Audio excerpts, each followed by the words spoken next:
Good evening, I'm Rita Alfred. This is London Tonight.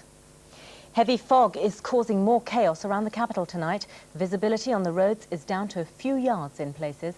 There have been dozens of accidents. One man has died and 22 vehicles were involved in one multi-car pile-up alone. Louise Bevan reports. Proof that high speeds and fog don't mix. Roads were littered with damaged vehicles today as poor visibility and icy conditions combined to make it a treacherous day for driving. On the M40 at Wickham, wreckage from crashed cars was strewn across 3 lanes. A man with head injuries is comforted by another driver as paramedics battle through the fog to reach him. A mother and child escaped from this car and another driver hit by 2 lorries from behind. I just shut my eyes, held onto the steering column because I could see both of them coming to my rear. I just held on, pushed me into the car in front. Unfortunately, I just managed to get out.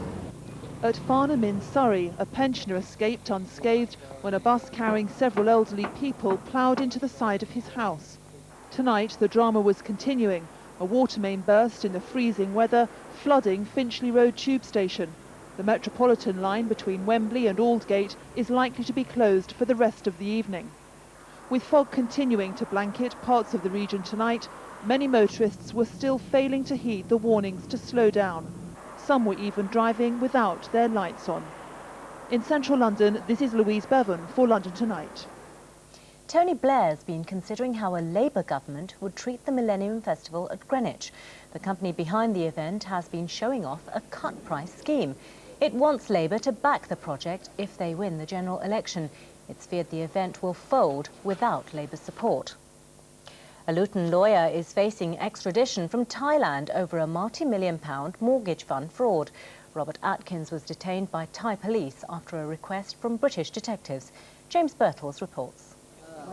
Luton solicitor Robert Atkins under arrest in Bangkok tonight, 5 years after he left Britain following a police inquiry into an alleged £2 million mortgage fraud.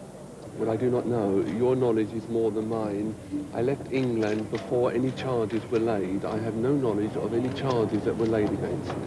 The 46-year-old, said to have been teaching music in Thailand, was arrested after a request by the British Embassy on behalf of British police, who were seeking his extradition. Until July 1992, Robert Atkins ran a conveyancing firm from this office in Wellington Street in Luton, arranging mortgages and house sales. Bedfordshire police confirmed today that an international warrant for his arrest was issued soon after he left the country. Luton solicitor Robin Bland employed Robert Atkins for 2 years, until sacking him over alleged discrepancies in the accounts. Robert Atkins says he'll now be seeking legal advice before deciding whether to fight any attempt to bring him back to Britain. In Luton, this is James Birtles for London Tonight. Hammersmith Bridge will be closed for a year or more from next month. Heavy traffic has weakened its structure and the closure will enable tests and repairs to be carried out. Cars, lorries and other traffic will not be allowed across, but pedestrians will. And finally tonight, with all that fog, it wasn't a very good day for playing golf. Or was it? Vince Rogers found out. You might think that today's thick fog was a bit of a handicap for your average golfer, but that's where you'd be wrong. They were out in force at the Bellis Park Golf Club in Essex. The fact that they are belting balls into oblivion and the green is completely invisible doesn't seem to bother them. Where exactly is the green then? Over there? Between the 2 trees and slightly to your right. It's not the best of conditions, but golf is a game you play in all weathers. There's no rules in golf that makes you stop playing when the weather's bad, except for thunder and lightning. I can see clearly now, the rain is gone. I can see all obstacles in my way. Where's the camera? Hello? Oh, there you are. Now, it's not exactly ideal conditions for playing golf in. You don't know where the ball's coming from, you don't know where it's going to. Ooh! But the golf pro in this club says these people will play in all conditions. Golfers are strange sort of people. They'll go out in every weather. It's the old thing, mad dogs and Englishmen. They'll go out and they'll do it whenever. I mean, there's some people out there that play 365 days a year if they could. The only day we're actually closed is Christmas Day, and there were still people out there then. But why they don't just get teed off with the whole thing, I'll never know. In Essex, this is Vince Rogers for London Tonight. I think that's quite enough from us tonight. We're back with GMTV from 6:10 tomorrow morning. For now, a very good night to you.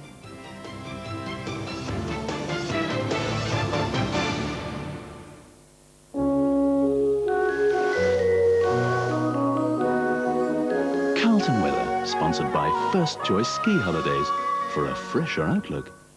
Hello again. Now, with all this fog around today, visibility's been as low as 15 metres in some places, and I'm afraid it's not going to get any better overnight. Lots of dense patches, and with temperatures here below freezing, some icy patches as well. Really do take care on those roads. Tomorrow morning starting very much like today, misty, murky in most places, but I think fairly quickly through the first part of the day, that fog lifting a little and some brightness thankfully showing through. Now, in the afternoon, what will happen is the winds will pick up, and that should help that fog to disperse and break up, and even more in the way of sunshine showing through. Despite that, it's not going to feel warm at all. Top temperatures are chilly 6 Celsius, but at least the good news is it's going to look a little bit better than it did today. That's it from me. Have a very good night. For a detailed forecast, call Weather Update, sponsored by First Choice Holidays on 0891 11 0000.